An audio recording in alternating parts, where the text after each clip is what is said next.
ओम शांति सुप्रभात।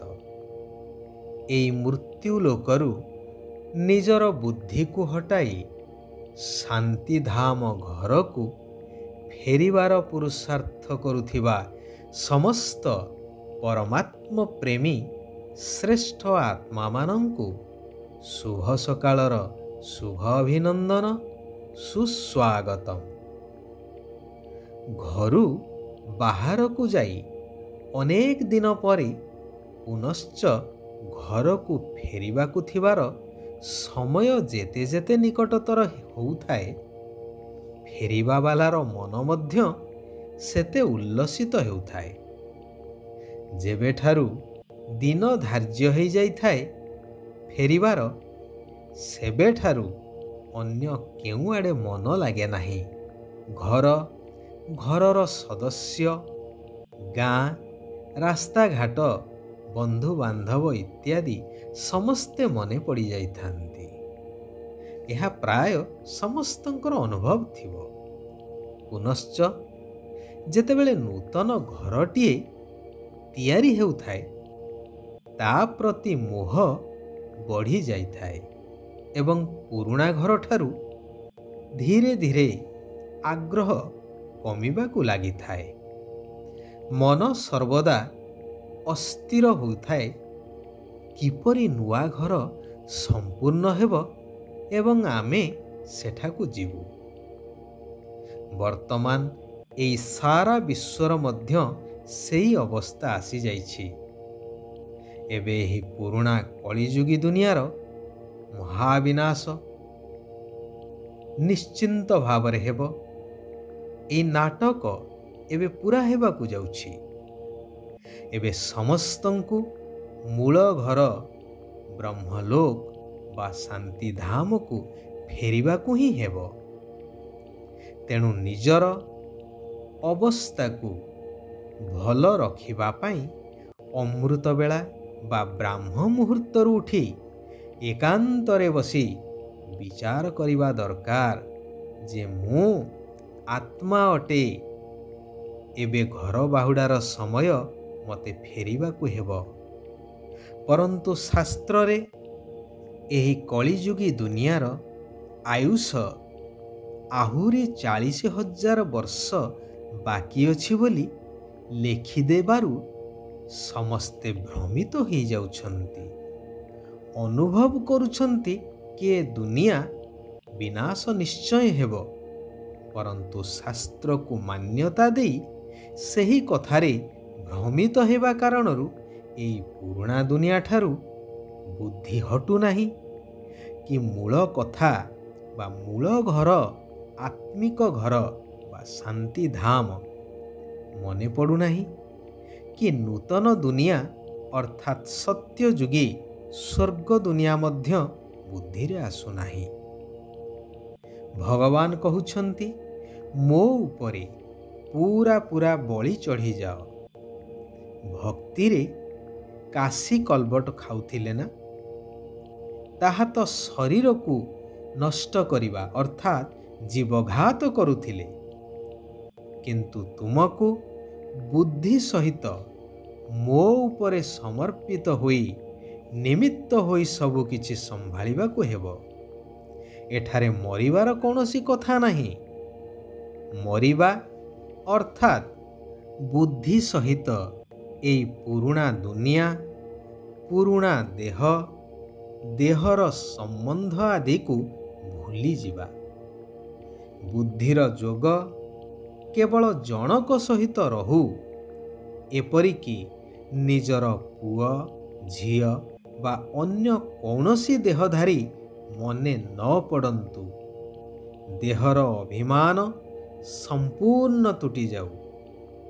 जेउ माने एही भली संपूर्ण बलि चढ़ी थांती सेही मानंकु ही शिव बाबांक ठारू सत्य आउ त्रेतया दुई जुगरे 21 जन्मर संपत्ति अर्थात सुख शांतिर राज्य प्राप्त हुई थाए। केबे भी देह अभिमान रे आसी भगवानंकर ଏବଂ ଈଶ୍ୱରୀୟ କୂଳର ବଦନାମ କରିବା ଅନୁଚିତ। କାରଣ ବାବା ଆମମାନଙ୍କୁ କଉଡ଼ିରୁ ହୀରାତୁଲ୍ୟ କରିବାର କୃପା ଏବେ ଆସି କରୁଛନ୍ତି। ଯେଉଁ ପିଲାମାନେ ପ୍ରତି ପାଦରେ ପ୍ରତ୍ୟେକ କାର୍ଯ୍ୟରେ ବାବାଙ୍କ ଠାରୁ ରାୟ ନେଇଥାନ୍ତି, ଅର୍ଥାତ୍ ପ୍ରତ୍ୟେକ କଥାରେ ଶ୍ରୀମତକୁ ପାଳନ କରିଥାନ୍ତି, କୌଣସି କଥା ନ ଲୁଚାଇ ସତ୍ୟ ପିତାଙ୍କୁ ସତ୍ୟ ସତ୍ୟ କହିଥାନ୍ତି, ସେମାନଙ୍କ ଉପରେ ସ୍ୱତଃ ହିଁ କୃପା ବର୍ଷା ହୋଇଥାଏ। ଏହି ଜ୍ଞାନ ସ୍ୱୟଂ ପରମପିତା ପରମାତ୍ମା ଆସି ଦେଉଛନ୍ତି, ଯେଉଁ ଜ୍ଞାନ ପୁଣି ପ୍ରାୟ ଲୋପ ହୋଇଯାଉଛି। ଏହା ଆତ୍ମିକ ଯାତ୍ରା ଅଟେ, ଯେଉଁ ଯାତ୍ରା ତୁମେ ବ୍ରହ୍ମାମୁଖ ବଂଶାବଳୀ ବ୍ରାହ୍ମଣମାନେ କରାଉଛ ବା ଅନ୍ୟମାନଙ୍କୁ ଏହି ଯାତ୍ରା ବିଷୟରେ ଶିକ୍ଷା ଦେଉଛ। ଏହି ଯାତ୍ରା ବିଷୟରେ କେହି ହେଲେ ଜାଣିନାହାନ୍ତି। ସେମାନେ କେବଳ ପୁରୁଷାର୍ଥ କରୁଛନ୍ତି ବ୍ରହ୍ମରେ ଲୀନ ହେଇ ଆଉ ନ ଫେରିବାକୁ। ତେବେ ପୁଣି ତୀର୍ଥଯାତ୍ରା କରିବାର କି ଆବଶ୍ୟକତା ରହିଛି? ବାକି ବ୍ରହ୍ମ ତ ହେଉଛି ମହତ୍ତତ୍ଵ, ରହିବାର ସ୍ଥାନ। ସେଥିରେ କେହି ଲୀନ ହୁଅନ୍ତି ନାହିଁ କି ମିଶି ଯାଇନଥାନ୍ତି। ଏହା ସୃଷ୍ଟି ନାଟକର ପରିପନ୍ଥୀ। ସେମାନଙ୍କୁ ଜଣା ନାହିଁ ଯେ ମୁଁ କଳ୍ପର ଅନ୍ତିମ ସମୟରେ ଆସିଥାଏ ସମସ୍ତଙ୍କୁ ନିର୍ବାଣ ଧାମ, ଶାନ୍ତିଧାମ ବା ବ୍ରହ୍ମଲୋକକୁ ନେଇଯିବା ପାଇଁ। ସେଥିପାଇଁ ଏହି ବେହଦ ନାଟକର ବେହଦ ପରୀକ୍ଷାରେ ସମ୍ପୂର୍ଣ୍ଣ ପାସ୍ ହେବା ପାଇଁ ନିଜ ଭିତରେ ଯାହା କିଛି ବି ଦୁର୍ବଳତା ରହିଛି, ବିକାରର ଅଂଶ ଅଛି, ସେଗୁଡ଼ିକୁ ସମାପ୍ତ କରିଦେବାକୁ ହେବ। କୌଣସି ବି କଥାର ଅହଙ୍କାର ରଖିବାର ନାହିଁ। ଦୃଷ୍ଟିକୁ ବହୁତ ବହୁତ ପବିତ୍ର ଶୁଦ୍ଧ ରଖିବାକୁ ହେବ। କେବେ ବି କୌଣସି ଦେହଧାରୀ ପ୍ରତି ଆକର୍ଷିତ ହେବାର ନାହିଁ। ପୁରା ଆତ୍ମ ଅଭିମାନୀ ହେବାର ଅଛି। ଶିବ ବାବା କହୁଛନ୍ତି, ନିଜର ଶାନ୍ତିର ଶକ୍ତି ଦ୍ୱାରା ଖରାପକୁ ଭଲରେ ପରିବର୍ତ୍ତନ କରୁଥିବା ଶୁଭ ଭାବନା ସମ୍ପନ୍ନ ଆତ୍ମା ହୁଅ। ଯେପରି ଆଜିକାଲି ବିଜ୍ଞାନର ଅତ୍ୟାଧୁନିକ ଯନ୍ତ୍ରପାତି ଦ୍ୱାରା ପୁରୁଣା ଓ ଖରାପ ଜିନିଷକୁ ପରିବର୍ତ୍ତନ କରି ଭଲ ଜିନିଷ ତିଆରି କରିଦେଉଛନ୍ତି, ସେହିଭଳି ତୁମେମାନେ ଶାନ୍ତିର ଶକ୍ତି ଦ୍ୱାରା ଖରାପ କଥାକୁ, ଖରାପ ସମ୍ବନ୍ଧକୁ ଭଲରେ ପରିବର୍ତ୍ତନ କରିଦିଅ। ଏଭଳି ଶୁଭ ଭାବନା ସମ୍ପନ୍ନ ହେଇଯାଅ, ଯାହାକି ତୁମର ଶ୍ରେଷ୍ଠ ସଂକଳ୍ପ ଦ୍ୱାରା ଅନ୍ୟ ଆତ୍ମାମାନେ ମଧ୍ୟ ଖରାପକୁ ପରିବର୍ତ୍ତନ କରି ଭଲକୁ ଧାରଣ କରିନେବେ। ଯଦି ସହନଶୀଳତାର ଗୁଣକୁ ଧାରଣ କରିବ, ତେବେ କଠୋର ସଂସ୍କାର ମଧ୍ୟ ଶୀତଳ ହୋଇଯିବ ଏବଂ ସ୍ଥିତି ମଧ୍ୟ ମଜବୁତ ହୋଇଯିବ। ଯେପରି କମାର ଲୁହାକୁ ନିଆଁରେ ପୋଡ଼ିଲା ପରେ ବିଭିନ୍ନ ରୂପରେ ମଜବୁତ କରିବା ପାଇଁ ପାଣିରେ ବୁଡ଼ାଇଥାନ୍ତି। ଆଚ୍ଛା, ଆଜି ପାଇଁ ଏଇଠାରେ ଆମେମାନେ ବିରାମ ନେବା।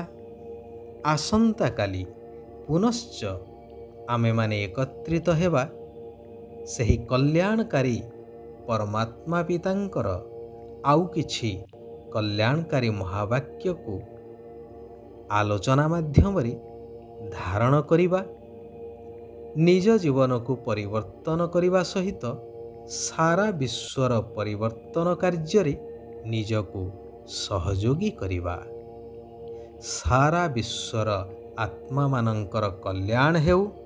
ସମସ୍ତେ ସୁଖ ଆଉ ଶାନ୍ତିର ଅନୁଭବ କରନ୍ତୁ। ଓମ୍ ଶାନ୍ତି। ଓମ୍ ଶାନ୍ତି। ଓମ୍ ଶାନ୍ତି।